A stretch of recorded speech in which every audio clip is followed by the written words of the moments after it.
Good morning everyone. In this lecture video today I will discuss the topic physical and behavioral assessment of newborn. जो American academy of paediatrics है तो उसने 1967 में recommend किया कि जो भी न्यूबॉर्न्स हैं तो उनका लो बर्थ जो भी बर्थ वेट है और जेस्टेशनल एज है तो उसको हम बैलॉर्ड स्कोरिंग टूल्स के अकॉर्डिंग हम क्लासीफाई करें। तो जो भी न्यूबॉर्न है तो वो 10th से 19th परसेंटाइल के बीच में होता है तो उसे हम अप्रोप्रिएट फॉर जेस्टेशनल एज मानते हैं। तो और उसका बर्थ वेट सपोज़ अगर 90 परसेंटाइल से ज़्यादा है तो उसको हम डिस्क्राइब करते हैं लार्ज फॉर जेस्टेशनल एज। और जो जिस बच्चे का बर्थ वेट जो होता है वो 10th परसेंटाइल के से कम होता है तो उसे हम स्मॉल फॉर जेस्टेशनल एज मानते हैं। तो जो असेसमेंट है तो इसमें हम न्यूरो मस्कुलर मैच्योरिटी के लिए असेसमेंट के लिए हम 6 चीज़ों को हम कंसीडर करते हैं। मतलब सबसे पहले है पोस्चर, दूसरा है स्क्वायर विंडो, तीसरा है आर्म रिकॉयल, चौथा है पॉप्लिटियल एंगल, और पांचवा है स्कार्फ साइन और छठा है हिल टू एयर।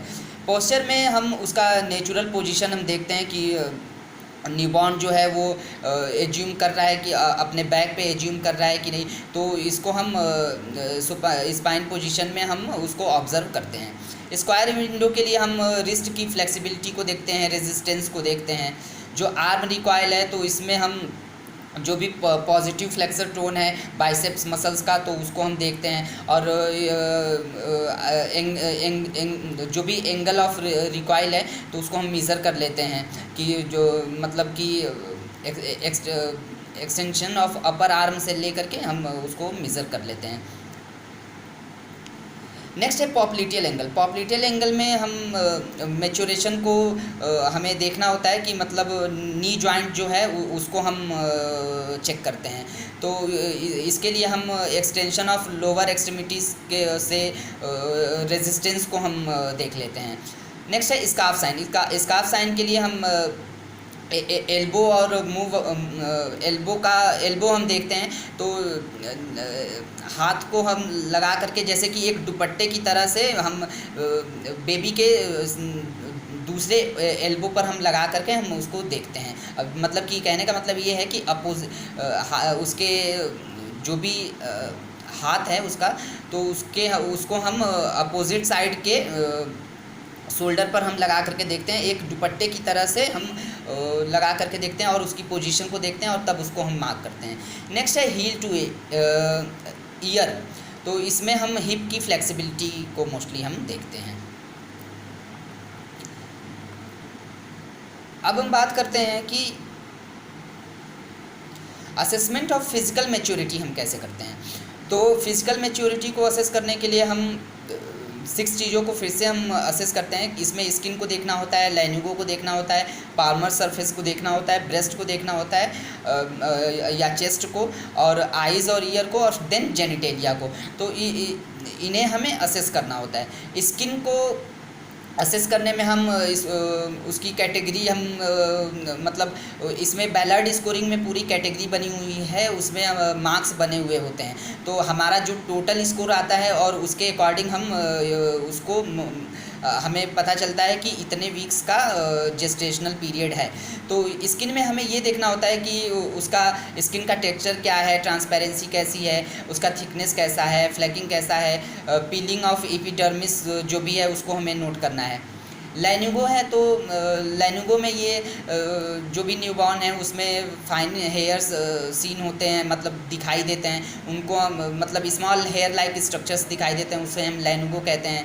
तो बैक पे हैं जो प्री मैच्योर वगैरह हैं उनमें ज़्यादा मात्रा में दिखाई देते हैं, लंबर रीजन वगैरह में दिखाई देते हैं। तो लैनिगो डिसअपीयर है या प्रेजेंट है, इसको हमें देखना होता है। नेक्स्ट है पाल्मर सरफेस। पाल्मर सरफेस में पाम क्रीज जो है उसको हमें देखना होता है, या सोल पे जो क्रीज वगैरह हैं फीट में तो उसे हमें देखना होता है।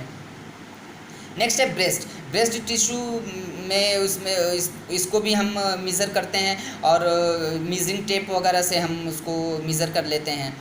नेक्स्ट है आईज़ एंड ईयर। तो आईलिड्स को भी ओपन कर रहा है कि नहीं कर रहा है उसको हम देख लेते हैं। ईयर में हम पिन्ना को देख लेते हैं और कार्टिलेज का जो थिकनेस है उसको हम डिटरमाइन कर लेते हैं, कोई एबनॉर्मलिटी तो नहीं है। नेक्स्ट है जेनिटेलिया। जेनिटेलिया में मेल जो है तो उसमें डिसेंडेड टिस्टीज़ वगैरह को हम देख लेते हैं, स्क्रोटम वगैरह का हम असेसमेंट कर लेते हैं। फीमेल्स में ये करते हैं कि जो भी लेबिया मेजोरा और माइनोरा है तो उसके द्वारा क्लाइटोरिस जो है वो कवर है या नहीं है, लेबिया मेजोरा और माइनोरा के बीच का हम डिस्टेंस मेज़र कर लेते हैं। तो इस तरीके से हम फिज़िकल मैच्योरिटी को असेस करने के लिए skin, lanugo, palmar surface, breast, eyes और ईयर और जेनिटेलिया, इनका हम असेसमेंट करते हैं।